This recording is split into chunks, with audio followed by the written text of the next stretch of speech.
So it's been roughly 6 months since we got the GoPro Hero 10 in our hands, and we've been testing it a lot during our travel vlogs. We took it to California for a month, as well as Mexico for a week, and a lot of little odd road trips here and there. So we've done a lot of extensive testing with this GoPro, and I think it's safe to say that this is the best GoPro that's ever been made.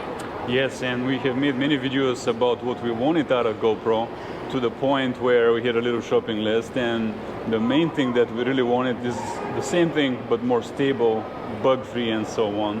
And it seems that's what we got, right? Yeah, so this GoPro Hero 10 came with the GP2 processor, and we can all say that that's been a much needed update because it had been a long time since the processor had been updated, and that is what was causing a lot of the bugs and the lags. Most notably, I think the Hero 9 was maybe one of the worst GoPros, just in the sense of it had so many crashes, the touchscreen even was laggy, and it was just a really awful experience using that camera. Yeah, but the 10 has actually been the best experience when it comes to using a GoPro, so we are quite satisfied. With that said, the GoPro 10 has not been completely bug-free. We did have some failures, especially early on. Yeah, we made a few posts, I think, during our California trip in the Redwood Forest, and we were talking about some of the freezing bugs that were happening, or the GoPro wasn't charging properly. And so GoPro actually was really responsive, and they released a few firmware updates since then. And ever since we had those firmware updates, we haven't really had any issues. If there have been freezing bugs, then all we do is we hold the power and the record button down for a few seconds, and that resets everything. And that's really made it a lot easier to film with the GoPro. And if you were filming when it crashed or froze, generally it actually repairs the file now. Used to be it would fail and eat your footage and you would cry, Yeah. but now it actually more often than not has restored it. That just happened in Mexico and it was fine. Yeah. So yeah, they've made improvements. We have to give them credit there. So as far as reviewing the camera thoroughly, after so many months of usage, we have also used the competitors, right? We have used the Insta, the Osmo, and we have found out that it is better. The GoPro is better. Yeah, and what's interesting too is that DJI, they released the Osmo Action a few years ago, and that was kind of a direct GoPro knockoff. But then they came out with the Action 2, and that's going in a totally different direction. They're actually trying to make it more modular, and it doesn't really look like the GoPro at all. So in that sense, it looks like DJI is kind of backing away from the action camera market. And Insta360 is still there as a viable competitor. We haven't released that review yet, but it's coming really soon. But they too, to me, are going in a slightly different direction than GoPro. So GoPro itself, I think, is positioned really well to be, a class in itself in terms of action cameras. This is true because, many try to compete them, and yet now they've backed out, and truly there isn't a real competitor left anymore that's on that level at least. There's some really cheap versions out there that come really short. So GoPro at this point doesn't have too much competition. I would say the top competition against GoPro is a smartphone. But with a smartphone, you also need a gimbal to be able to walk.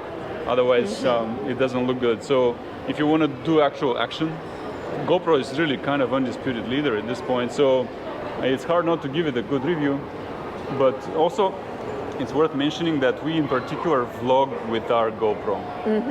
Yeah, that's true. And so just released a review of the GoPro Volta, and how GoPro's kind of going in this direction of wanting to cater to vloggers and creators, which is really nice because not everyone uses GoPro just for action. There are quite a few of us that try to use it for vlogging and other usages. So that makes me hopeful that GoPro will continue to support vloggers and creators, maybe by improving the media mod and releasing some other accessories like that in the future. For what we like to do, we like to move with the camera and like to tell a story which reflects the experience we're having.